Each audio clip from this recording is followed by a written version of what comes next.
Somo letu leo linatoka katika kitabu cha Ayubu 23 na mstari wa 12. Kuyatunza maneno ya Mungu zaidi ya riziki yako.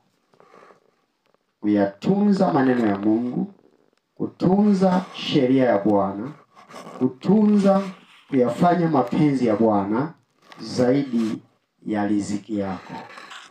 Kitabu cha Ayubu sura yake ni ya 23.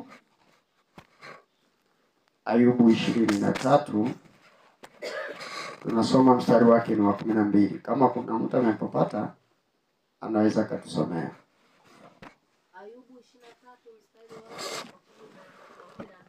Ayubu 23 mstari wa 12. Neno linasemaje?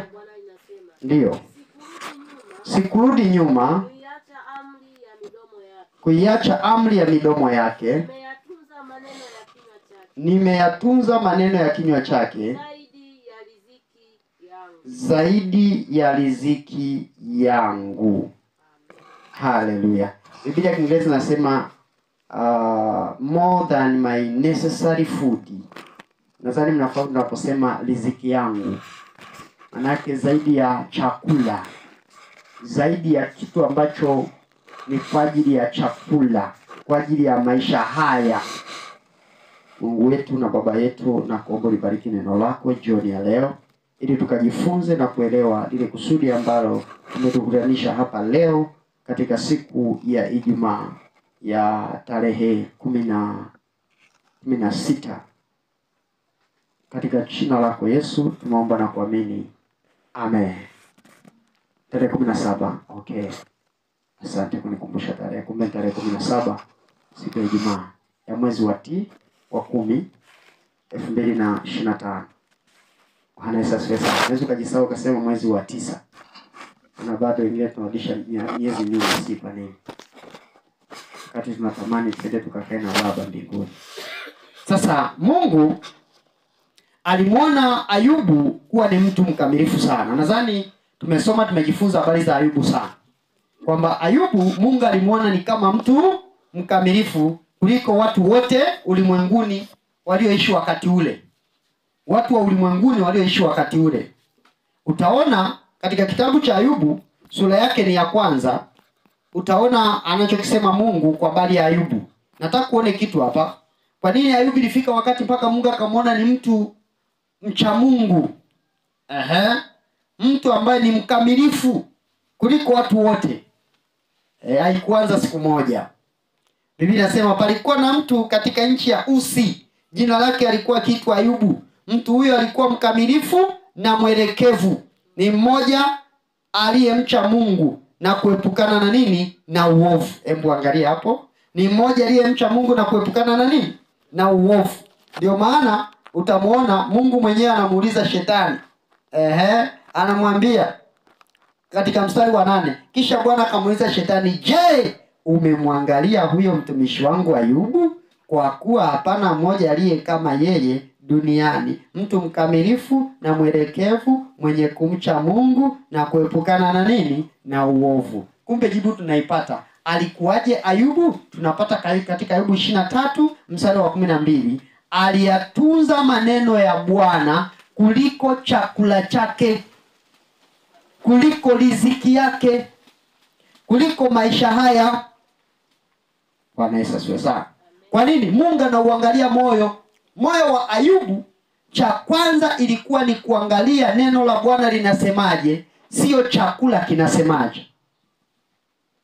Kitendo cha kuyatunza maneno ya Mungu zaidi ya riziki si jambo dogo, wana wa Mungu. Ni maana yake nini? Ni kumaanisha kuyatunza maneno ya Mungu kwa hali ya juu sana. Sikia, kawaida mtu akiamka, hata unapoamka cha kwanza unafikiria nitakunywa chai na nini? Nitakula nini leo? Bwana Yesu asifiwe sana. Unajua mtu anapoamka anaanza kufikiria, kama ni wamama anapanga asubuhi tunakula nini? Watoto wakitoka shuleni watakula nini? Mchana tunakula nini? Jioni tunakula nini? Bwana Yesu asifiwe sana. Ndio wanawake wanapanga na watu wengine wanapanga hivyo. Ni vizuri kabisa upange hayo. Lakini je, utafanana na Ayubu, mtu mkamilifu aliyemcha Mungu. Anaamka asubuhi anaanza kuwaza, nafanyaje kazi ya Bwana leo? Kazi ya Bwana inafanyikaje? Nafikaje mbele? Anapigaje hatua kiroho? Napigaje mwendo kiroho? Angalia mawazo yake na wewe. Bwana Yesu asifiwe sana. Mtu akiamka anaanza kuwaza miradi yake. Namna miradi yake itakavyofanikiwa, biashara yake. Mwingine anawaza ndoa yake. Mwingine anawaza mume wake. Mwingine anawaza watoto wake.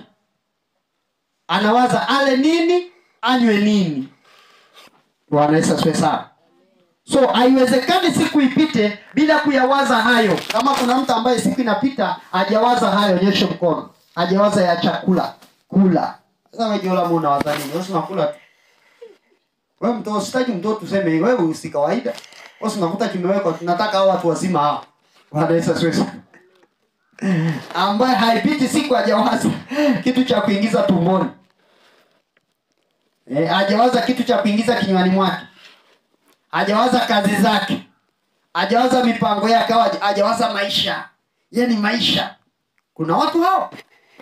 Sasa ili tuwe kama Ayubu, maana yake kunapokucha, hebu weka shida zako pembeni. Weka masuala ya chai. Ifike wakati paka inafika saa 4 hujakumbuka hata kuna chai. Paka wanakukumbusha watoto, mama kuna chai. Kumbe kuna chai. Bwana Yesu asifiwe sana. Ayubu kinyume chake na sisi, riziki zake ilikuwa ni plan B. Hebu sema plan B. Alipoamka Ayubu asubuhi, alikuwa anawaza siku hii nipigaje hatua katika roho? Niwezaje kuomba? Nikuwaje katika maisha ya kiroho? Nifanyaje huduma? Bwana Yesu asifiwe sana. Hicho ndicho chakula chake Ayubu kila siku. Maana yake nini? Ayubu alivaa viatu vya Bwana wetu Yesu Kristo. Ni viatu gani hivi? Katika kitabu cha Yohana sura yake 4. Hebu angalia viatu vya Yesu ambao Ayubu alivivaa katika agano la kale. Yohana sura yake ni 4. Yohana sura yake ni 4. Tusomee. Yohana sura yake ni 4. Anzia mstari wake ni wa 30. Biblia takatifu inasema.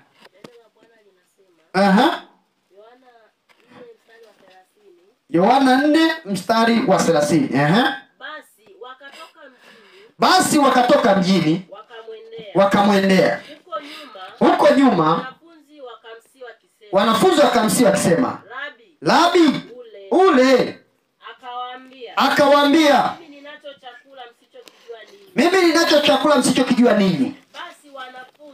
Basi wanafunzi wake wakasemezana, je, mtu amemletea chakula?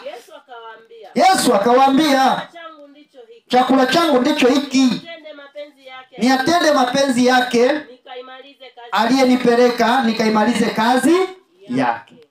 Bwana Yesu asifiwe sana. Yaani fike wakati wenzako wanahangaikia chakula, wewe unahangaikia kuyafanya mapenzi ya Bwana. Ifike wakati wenzako wanapapalika namna gani waweze kuishi kwenye dunia, wewe unapapalika namna gani watu wamjue Kristo. Bwana Yesu asifiwe sana. Yaani ifike wakati mawazo yako, kiu yako na shauku yako ni kuifanya kazi ya Bwana. Yaani unapambana kwamba nawezaje kuifanya kazi ya Bwana. Wakati wenzako wanapapalika namna gani wapendeze waume zao, wewe unapambana namna gani umpendeze mume wako ambaye ni Yesu Kristo. Wakati wenzako wanapambana namna gani waweze kufika mbali, wewe unapambana namna gani uweze kufika mbali katika huduma. Amen. Bwana Yesu asifiwe sana. Yaani ile shauku ya Bwana iwe plani A. Shauku ya maisha haya iwe plani B. Kuna mwanangu mmoja alikuwa na shauku kubwa sana. Ilikuwa kila wakati Jumapili anakuja hapa asubuhi anahubiri injili. Anahubiri injili asubuhi. Anaweka mic hapo nje anahubiri. Bwana Yesu asifiwe sana. Mnamkumbuka huyo? Alikuwa na shauku sana. Bwana Yesu asifiwe. Bwana Yesu asifiwe sana. Kwa hiyo unaona Ayubu na sisi au Ayubu na wewe. Wewe maisha ni plani A. Ayubu maisha ni plani B. Ndio maana unakuta wanadamu wana msongo wa mawazo kwa sababu ya maisha yameenda kombo. Ilikuwa ukimwambia Ayubu anakushangaa. Yeye huzuni yake ni kwamba kazi ya Bwana haijatendeka. Hebu jiulize, wanafunzi wanamwambia Yesu, "Labi ule, mwalimu ule." Anasema, "Mimi sitaki kula." Wakashangaa. Tumetembea njia zote hizi. Tumetembea kwa mwendo. Haikosi kuna mtu amempa chakula. Wanaulizana, kuna mtu atakuwa amemletea chakula hapa. Yesu alipoona wanajadiliana akasema, "Nisikilizeni." Akasema, "Chakula changu ndicho hiki." Sikiza chakula cha Yesu. Ni afanye mapenzi yake aliyenipeleka na kumaliza kazi yake. Hebu angalia, hiki ndio chakula chake. Bwana Yesu asifiwe sana. Chakula changu ndicho hiki. Kuyafanya nini? Mapenzi ya Baba.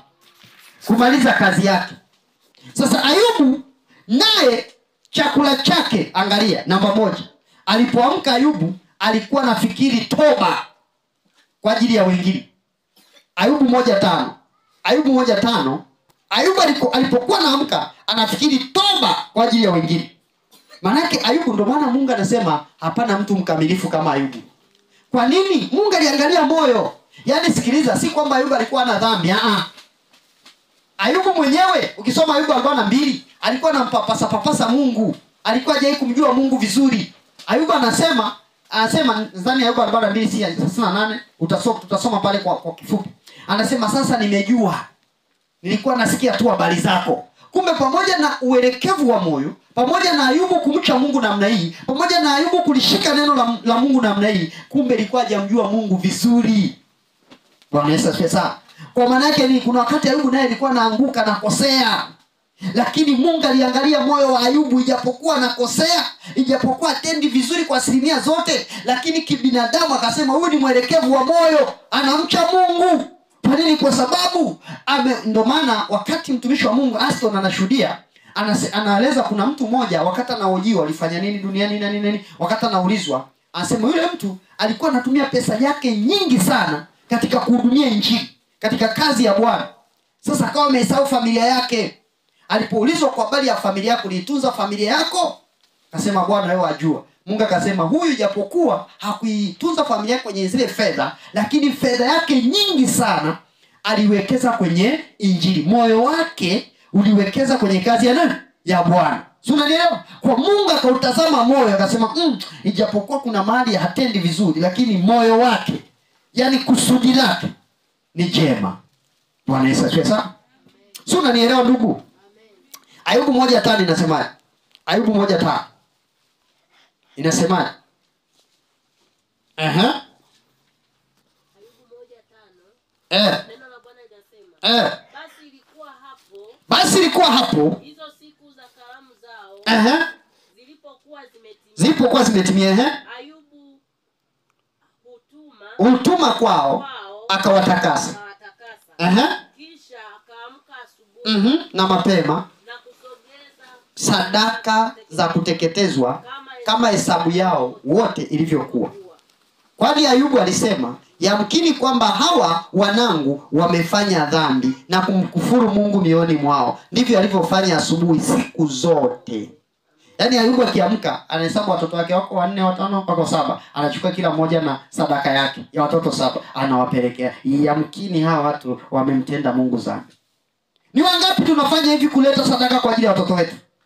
Ni wangapi?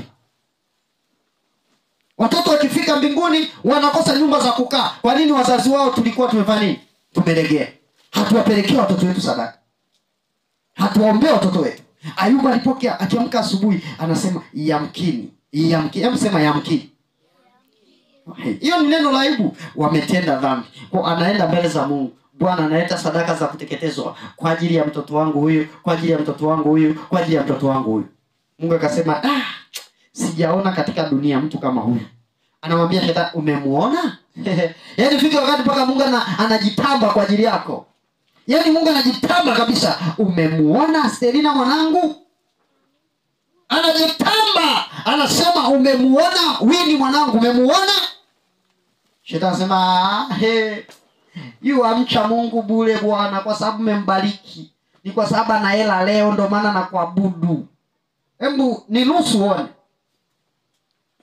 Sema hata kama kiruhusiwa ufui dafu hapa kwa jina la Yesu. Haleluya. Sasa Ayubu, nimekuambia hivi, Ayubu pamoja na hayo yote Yeye mwenyewe anashuhudia alikuwa hajamjua Mungu vizuri, lakini pamoja na yote alishikilia lile neno la Mungu kwa uelekevu wa moyo. Bwana Yesu asifiwe sana.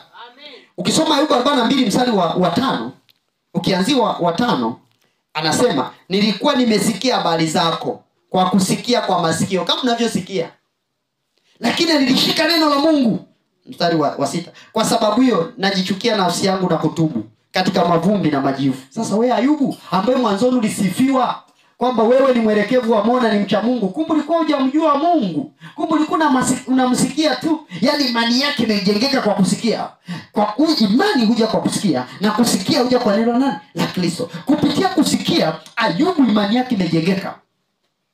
Bwana Yesu asifiwe sana. Na analishi neno la Mungu vizuri. Lakini jambo la pili, Ayubu huyu hakuliacha neno lidondoke. Alishika neno la Bwana kiukamilifu. Jambo la pili, tunaona Ayubu aliweka agano na macho yake kwamba nisimtazame msichana na kumtamani. Bwana Yesu asifiwe sana. Yaani unaweka agano na macho yako wewe, usimtazame mwanaume na kufanya nini? Na kumtamani. Usitamani mke wa mtu mwingine au mume wa mtu mwingine. Sikiliza. Ayubu 31. Ayubu 31. Ayubu alikuwa ni moto wa kuotea mbali. Ayubu ni yaani kila kitu aliweka agano, hata masikio yako weka agano, sema masikio yangu hakuna kusikia nyimbo za kidunia. Ayubu 31 anasemaje? Anzia mstari wa kwanza hapo. Nilifanya agano na macho yangu. Basi nawezaje kumwangalia msichana? Basi nawezaje kumwangalia msichana? Ayubu huyo. Kisoma hapa mbele utajua alichokifanya. Aliweka agano macho yangu, akasema sikiliza wewe macho, hakuna kumtazama msichana na kumtamani. Ukimwona msichana uone ni jambo la kawaida, uone ni kama vitu vya kawaida. Kuanzia sasa nisikilize macho. Mboni ya jicho unaongea na wewe, akaongea na mboni ya jicho, akaongea na kila kitu, macho yakatii. Bwana Yesu asifiwe sana. Macho yakatii. Ndio maana Ayubu alipata ujasiri pale mbele, akasema kama mimi nilala na mke wa mtu mwingine, na mtu ajelale na mke wangu. Kwa nini? Aliweka agano na macho. Anasema katika mstari ule wa 6, wa 7 na 8 wa 9 na 10. Aliweka ujasiri wake. Huyo ndo Ayubu. Jambo la tatu, aliwaza Ayubu kuwafundisha wengine hekima. Ukisoma mstari wa 16 hiyo Ayubu 31. Asema ikiwa nimewanyima maskini haja zao. Sema maskini haja zao. Au kama nimeatia kiwi macho ya mwanamke mjane, au kama nimekula tonge langu peke yangu. Yaani Ayubu pia aliwaza habari za wengine, aliwaza kuwasaidia wengine, aliwaza kuwafundisha wengine, alikuwa anawaza kuangalia wahitaji. Msikiza, ikiwa nimewanyima maskini haja zao, au kama nimeatia kiwi macho ya mwanamke mjane. Mstari wa 17. Au kama nimekula tonge langu peke yangu, mayatima wasipate kulila. La, tangu jana wangu alikuwa pamoja nami kama kwa baba, nami nimekuwa ni kiongozi cha mjane tangu tumbo la mamangu. Ikiwa nimemwona mtu kuangamia kwa kukosa nguo. Msikiliza, kuna watu wana nguo mpaka hawajawahi kuvaa, lakini hawezi kuwapa watu, au wahitaji kukosa mavazi. Ikiwa viuno vyake havikunibarikia, au kama hakupata moto kwa manyoya ya kondoo zangu. Ikiwa nimewainulia mayatima mkono nilipoona msaada wangu langoni, basi bega langu na lianguke kutoka mahali pake, na mkono wangu uvunjike mfani mwa. Hebu angalia anachokisema Ayubu. Ni mtu wa namna gani hii? Mungu lazima muangalie. Mungu lazima ajivunie Ayubu. Mungu lazima aseme umemuona mtumishi wangu Ayubu? Bwana Yesu asifiwe. Umemuona mtumishi wangu Ayubu? Sasa watu nakuta wana kila kitu. Kuna watu wana hela na kuambia wanaweza wakula mpaka wanakufa zisiishe, lakini bado ni walafi, hataki kuwasaidia watu. Wako watu ambao nakwambia kwenye akaunti wana mabilioni na mabilioni, lakini bado ni walafi, hataki kuwasaidia watu. Wako watu ambao nataka nikwambia wana nguo zimejaa kabati na zingine hawajawahi kuvaa zimewaruka, lakini hawezi kuwagawa watu wengine. Wako watu ambao nakwambia wana chakula cha kuzidi, lakini hawezi kuwapa watu wengine. Wapo kwenye dunia. Wapo kwenye hata kwenye Tanzania wapo. Bwana Yesu asifiwe. Hawezi kuwasaidia watu wengine. Vipo tu vinakaa. Bwana Yesu asifiwe sana.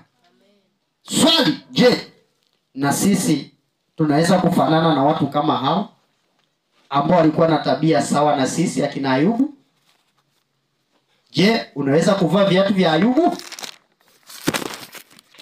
Lakini sio katika mateso.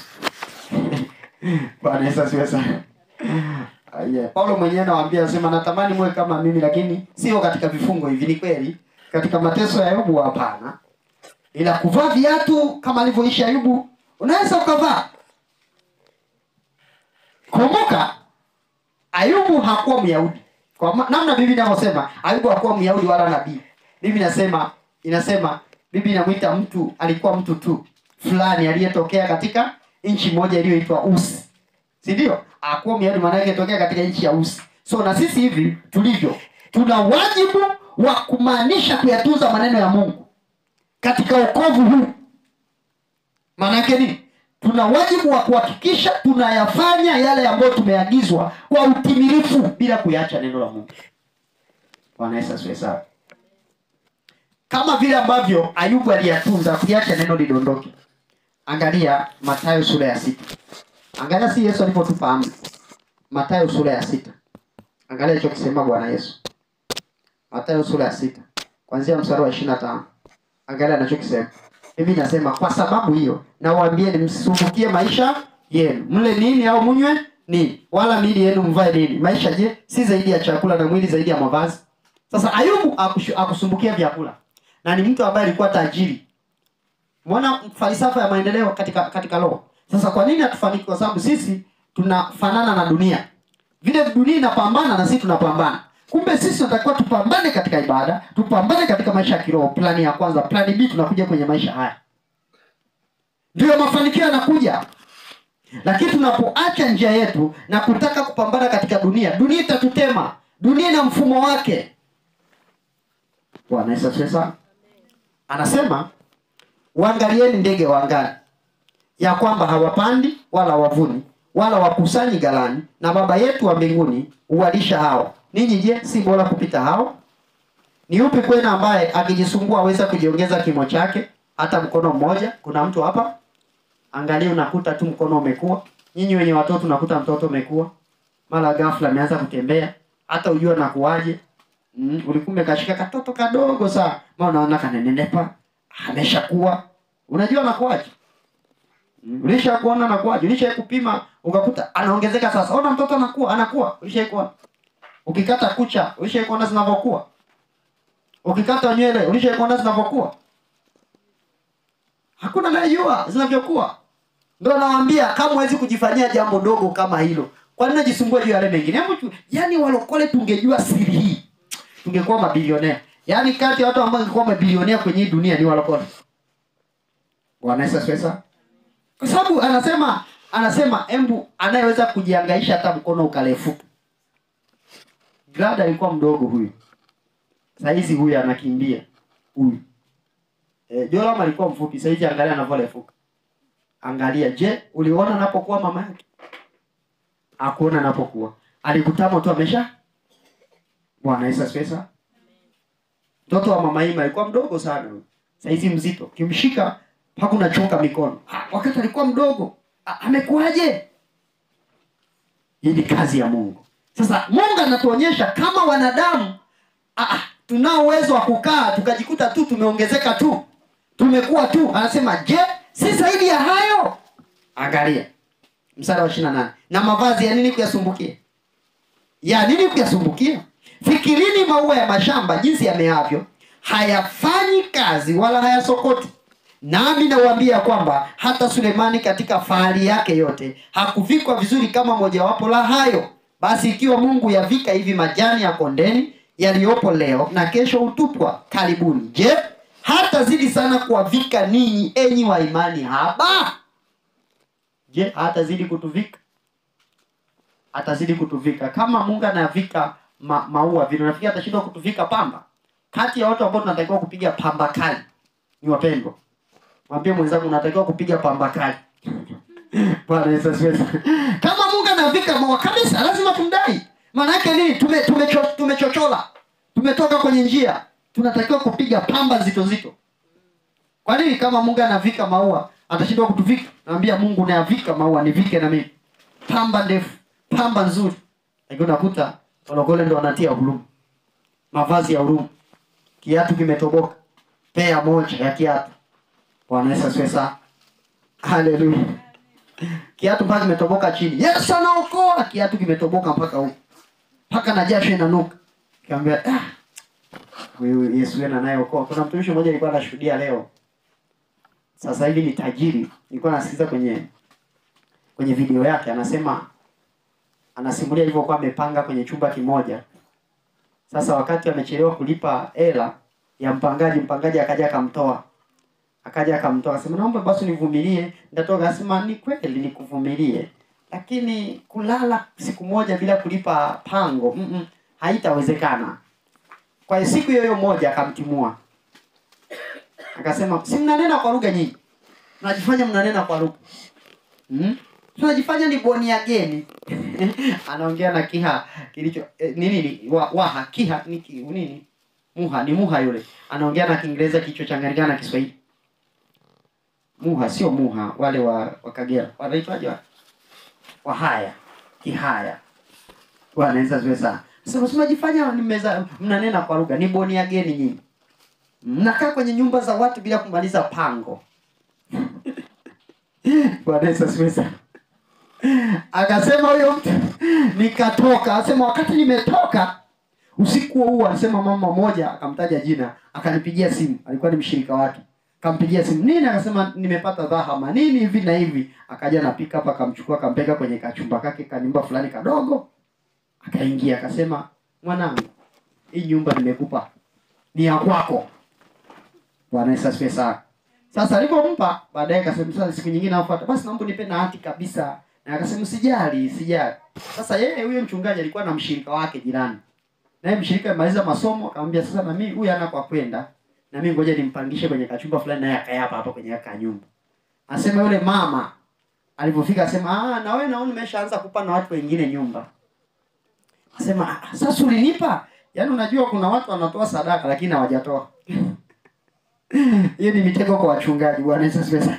Asema lakini usilinipa. Ndio nilikupa lakini si kwamba ndo waanze kuwakaribisha nayo watu wengine. Asema sasa umepewa sasa naona kwa kwenda. Mchungaji kabida kubala akasema haina shida. Nitamtoa. Siku ya kwanza ikapita. Siku ya pili, siku ya tatu akasema utaki kumtoa, akaenda kufunga mlango. Akasema basi mama naomba basi nitoe vitu vyako. Akasema haya toa. Akatoa vitu vyake. Akaondoka tena kwenye hiyo nyumba. Ni mpendo huyo na ananena kwa lugha lakini alikuwa maskini. Lakini leo ni tajiri hatari sana. Na namfahamu huyo mtu. Bwana Yesu asifiwe sana. Kumbe wakati mwingine Bwana anaweza karuhusu upite kwenye mazingira fulani ili akuinue, usiwasahau ambao wanateseka. Bwana Yesu asifiwe sana. Kwenye shule ya Mungu nisikilize. Kwenye shule ya Mungu, darasa la Mungu, hata kama una vipawa na kalama, Mungu hataki uvuke daraja. Mungu anaga kurusha darasa. Nakumbuka kuna zamani watoto fulani walikuwa na akili kabla hajaja mifumo hii. Walikuwa wanarusha darasa. Akifika la 5 mtoto huyo ana akili tumpeleke la 6. Si mnafahamu hiyo? Wale mloko kwa zamani kidogo walikuwa wanarushwa watu vidato. Akamwambia huyu tumrushe darasa. Haleluya. Mimi nakumbuka una jamaa mmoja tusoma naye alikuwa kipanga. Nadhani walimrushaga si darasa ile dogo yule. Baadaye ilifika wakati paka kaacha shule. Alikuwa na akili ya ajabu sana. Sikumbuki kama alirushwa shule, alirushwa darasa lakini alikuwa na akili sana yule kijana. Hata kama sipokuja shule, akija darasani ni mashine. Bwana Yesu asifiwe sana. Sasa kwa Mungu hakuna una vipao na kalama, lazima ufuate nini? Ufuate hatua. Ufuate viwango. Kwa kuna mazingira ambayo Mungu anaruhusu ili anapokuinua usije kuwasahau wanyonge, sio kuwasahau wenye shida, sio kuwasahau wenye uhitaji. Kwa anakupitisha kwenye mazingira. Anaweza akakupitisha kwenye nyumba ya kupanga ili na usije kuwadharau wapangaji. Bwana Yesu asifiwe sana. Sio kuwadharau wapangaji. Kwa anakupitisha kwenye ziki ili na usije kuwasahau maskini wakikuomba hela. Sio kujifanya mchumi. Sio kujifanya, yani unajua kuna watu ambao wamezipata pesa kwenye njia nyingine. Ukimwomba hata 100 hawezi kukupa. Hata 100 anakuambia hey. Kiona watu wa namna kama hiyo ambao ni ngumu kwa sababu wana masheta, akamwambia usimsaidie hata jirani yako. Wanapewa masharti kuzimu. Usimsaidie. Hata kulala lali sehemu nzuri na lala chini na magodoro nayo. Lakini mtu ambaye anajua ameteseka, alisumbuka hata nyumba za kupanga, kimuona mpangaji anamhurumia. Si nini amevumilia. Kwa hiyo jamaa alipokuwa kishuhudia na mimi nikakumbuka kwamba wakati nimepanga nyumba moja sehemu fulani hivi sitaitaja, nilikuja na mimi nikafurushwa na baba mwenye nyumba. Akasema bora mtoke nifuge kuku. Na mimi sintasahau kama yule mchungaji ambaye alisema sintasahau. Bwana Yesu asifiwe. Akasema mtoke nifuge kuku. Hapo tuna mtoto wetu mmoja ni Divine. Zani wengine walikuwa hawapo hapo. Zana alikuwa Divine peke yake, wengine walikuwa hajazaliwa. Tumekaa kwenye ile nyumba tumeimilika, akasema wale wapangaji ambao mnipi hela, mtoke nifuge kuku. Kabisa tulitoka. Nataka nikwambie, anayekutoa kwenye nyumba, anayekusumbua kwenye hali yako, usichukie. Maana anatuongezea hatua za kusonga mbele, ili wakati fulani, wakati mwingine tung'ae, ili tuwasaidie wengine wenye shida. Bwana Yesu asifiwe sana. Tuwasaidie wenye shida. Kwa hiyo tusiogope hata tunapitia. Lakini nini cha kufanya? Bwana anasema waangalieni ndege. Maana nini? Hatupaswi kuhangaika. Tunapaswa kumtazama Kristo aliyetuita. Ndio nasema nami nawaambia kwamba hata Sulemani katika fahari yake yote hakuvikwa vizuri kama mojawapo la hayo. Basi ikiwa Mungu uyavika hivi majani ya kondeni yaliyopo leo na kesho utupwa karibuni, je, hata zidi sana kuwavika ninyi enyi wa imani haba? Sasa msisumbuke basi nikisema tule nini, tunywe nini au tuvae nini, kwa maana haya yote mataifa huyatafuta, kwa sababu baba yenu wa mbinguni anajua ya kuwa mnahitaji hayo. Mtu anayesumbuka hayo hawezi hata kumtolea Bwana sadaka. Ukimwambia kwenye habari ya ujenzi hawezi kukusikia, kwa sababu anafikiria habari ya mjengo, habari ya nyumba. Anafikiria hapa nimepungua kitu kimoja, hapa nimepungua hichi, hapa nimepungua hichi, hapa naongeza hichi, hapa naongeza. Anawaza hayo. Bwana Yesu asifiwe sana. Maana yake bidii yetu inatakiwa iwe katika Bwana. Yale ambayo Yesu amesema tufanye bidii kupambana kuyafanya. Yesu amesema mpendane. Fanya bidii kupendana. Tujifunze kila siku namna ya kuishi upendo. Yesu amesema tusamehe. Maana jifunze kusamehe. Anasema msipowasamehe wenzenu makosa yenu, Baba wa mbinguni hata wasameni. Nikamwona mwanangu pale anasema mimi nikachukia, nikakamata mpaka kisu, nikataka Bwana Yesu asifiwe sana. Usipojifunza kusamehe, maana yake hata Baba wa mbinguni hatafanya nini? Hata kusamehe. Maana yake ni lazima ujifunze kusamehe. Kuchukulia. Duniani kuna ziki, duniani kuna makwazo, niwaambie. Usipokuwa mtu wa kusamehe, utachukizana na kila mtu. Hutakuwa na amani. Kabisa, mimi nakwambia, hautakuwa na amani hata kidogo. Lazima ujifunze kusamehe. Bwana pewe sifa. Anaumiza. Washirika wenzako watakuumiza. Pengine hata mchungaji atakuumiza. Bwana Yesu asifiwe. Lakini usipojifunza kusamehe, hautaweza. Pengine hata mimi washirika wataniumiza, watakukwaza, watafanya lile na lile. Lakini unafanya nini? Unavumilia na kusamehe. Usiposamehe, maana yake utakuwa unaweka watu moyoni. Hautaweza kusonga mbele. Bwana Yesu asifiwe. Hutaweza kufanya nini? Kusonga mbele. Bwana anasema kesheni muombe. Lazima ujifunze kukesha na kuomba. Usiliache neno likaanguka. Ukilisahau neno hili likaanguka ukaacha kuomba. Ukaacha kuomba kama Bwana alivyosema walau saa moja. Hamjakesha nami walau saa moja kwa siku, walau saa moja kwa siku. Maana yake wewe hujawa nini? Hujawa mtiifu wa kulishika neno la nani? La Mungu. Yaani siku inapita hujaomba hata saa moja. Maana yake wewe sio mtii, wewe sio mtii mbele za Bwana. Ni uasi. Sasa Ayubu hakuliacha neno lidondoke. Ayubu alikuwa analishika neno la Bwana vizuri kabisa. Kabisa. Bwana apewe sifa. Kwa siku zote lazima upambane kutimiza kusudi la nani? la Bwana. Ndio maana Biblia inasema maisha ni bora kuliko chakula. Maisha ni bora kuliko nini? Chakula. Lakini mwili pia ni bora kuliko nini? Mavazi. Mwili ni bora kuliko mavazi, ndugu yangu. Hivyo wakakupa mwili au wakakupa viatu wakakukata mguu, utafurahi?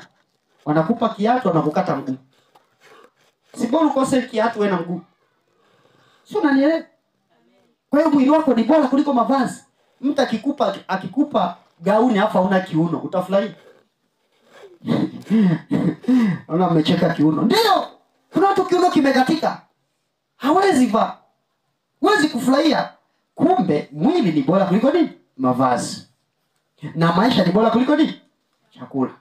Kwa sababu mtu aliye na chakula hapa hana maisha. Nikwambie maisha japo hakuna hawezi kuyatafsiri maisha. Anayeumwa yuko hospitalini amelazwa Mbuyula au Muhimbili. Alafu nampelekea nyama choma nzuri na nukia. Atakuona ajabu sana. Yaani hapa panauma, alafu naambia alafu unatafuna na kidogo, hebu kula nyama uone ilivyo tamu. Yeye atakwambia una hata mlenda. Naomba hata mlenda kidogo. Yaani ataona mlenda ni chakula ila teremshie. Kuna mtumishi mmoja akawa anashuhudia alivyokuwa amepigwa namna hawezi kula. Akasema, sitamtaja. Akasema Mungu alinisaidia, nilikuwa na mwanya, ana mwanya huyo mtumishi. Sasa kinywa kimekamata. Sasa chakula alikuwa anakipitisha kwenye mwanya, mtoli. Anapitisha mtoli kwenye mwanya kwa muda wa wiki 6. Kwa nikafikiria nikasema kumbe Mungu alichokupa usikidharau. Kuna watu Mungu amewapa midomo mikubwa anasema na mdomo mkubwa usidharau, liko kusudi. Bwana Yesu asifiwe. Liko kusudi. Pengine nataka kutoa sauti kubwa mpaka watu watetemeke. Mungu amekupa mwili mkubwa usidharau kwamba mimi kwa nini nibongea, liko kusudi. Pengine kuna jambo litakuja kutokea pale ukisimama tu maadui wanakimbia. Sasa unadharau. Mungu amekupa mwili mdogo unadharau, yani mimi ningekuwa mnene. Liko kusudi, pengine utakuja kubanwa katabaki kakichochoro kadogo sana kakupenya ili uvuke. Kwani unakumbuka pale Kariakoo? Kifusi kilivyodondokea watu. Kuna watu mtu mwembamba alipita kwenye nondo. Si unakumbuka Yule ndo akawasaidia watu. Bonge lilipambana alikupita. Lakini bonge nalo lina sehemu yake.